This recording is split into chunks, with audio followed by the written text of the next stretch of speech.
Shqipëri-Serbi më pak se 48 orë, a jemi gati? Si mundet ta fitoj Shqipëria ndeshjen ndaj Serbisë? Për mendimin tim, formacioni ideal për të mposhtur skuadrën serbe është formacioni 4-2-3-1. Pse ky formacion? Gjëja e parë jep ekuilibër midis mbrojtës dhe repartit të sulmit. 2. Ndihmon për të mbuluar mes fushorët e fuqishëm fizikisht të skuadrës kundërshtare, të skuadrës së Serbisë. Pika e tretë, shfrytëzim i krahët. Mund të shfrytëzojmë krahët dhe depërtimin pas mbrojtës së kadalt serbe. Përsa i përket formacioni i Shqipërisë, sipas mendimit tim, për të mboshtur ditën e nesërme skuadrën serbe, duke marrë 4-2-3-1, në port duhet të jetë Strakosha, mbrojtja Balliu, Ajeti, Xhimshiti, Mitaj.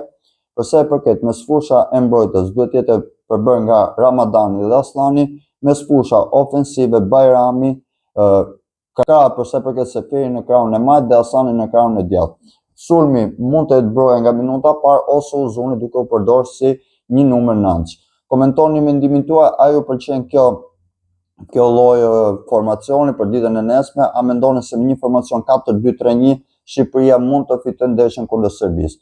Komentoni, leni mendimin tuaj dhe shpërndareni sa më shumë. Forca Shqipëri, shpresojmë vetëm që Armando Duka mos ketë shit neshin.